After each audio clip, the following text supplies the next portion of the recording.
How many emo kids does it take to screw in a light bulb? None. They prefer to sit in the dark and cry.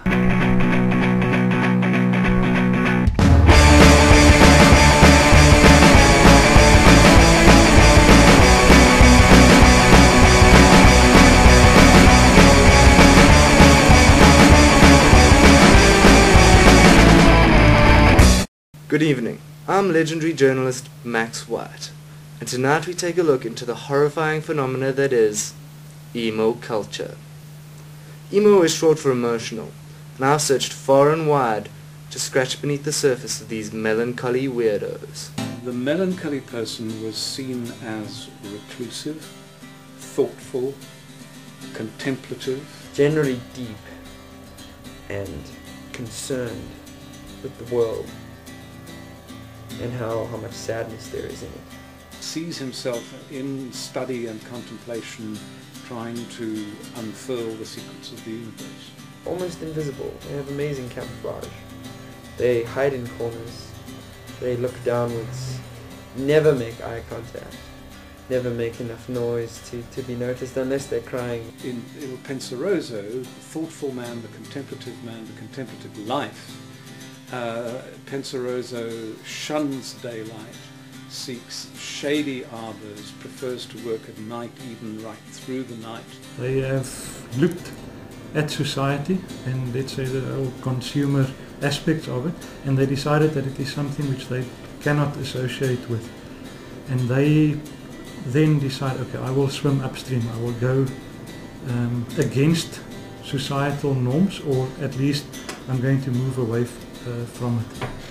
And they often find they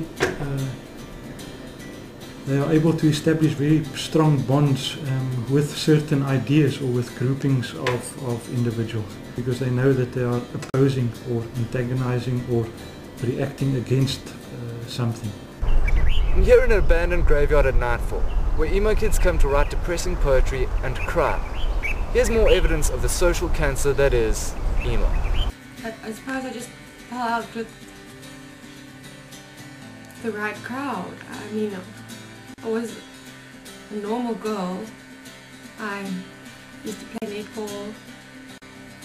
And then I just found myself reading poetry, Emily Dickinson, listening to Radiohead.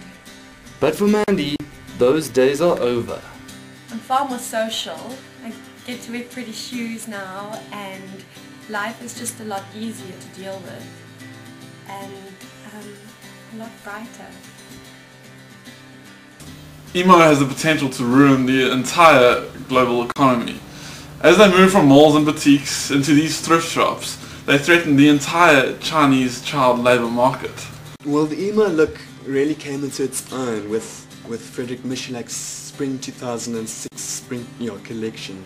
You know, his use of skinny jeans and torn shirts really put a breath of fresh air into, the thrift store chic, really wild stuff. But alas, of course, the inevitability of copycats really put a down on things. I think it really diluted the beauty of the artist's emotional integrity. These days, it's really just these kids, these wannabe assholes, excuse me. They're really just raiding the charity shops and stealing their little sister's jeans. It's just not on, I got these two chicks outside, Bulgarian chicks actually, who are so willing to do anything to be in my next show. So, are we nearly done? But all is not lost for the socially inept, as one plucky Karoo woman found out. Helen Martin is an extremely interesting example of a very introverted and one could call her an alienated type of individual. Very philosophical, a very spiritual type of person, and she expressed that through her artwork. Unfortunately, the people in the village were not comfortable with a person that was so different to what they were.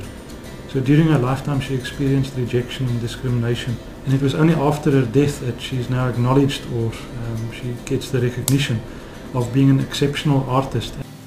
Today we've learned that despite all of our differences, emo kids are people too, and deserve to be treated as such. Maybe.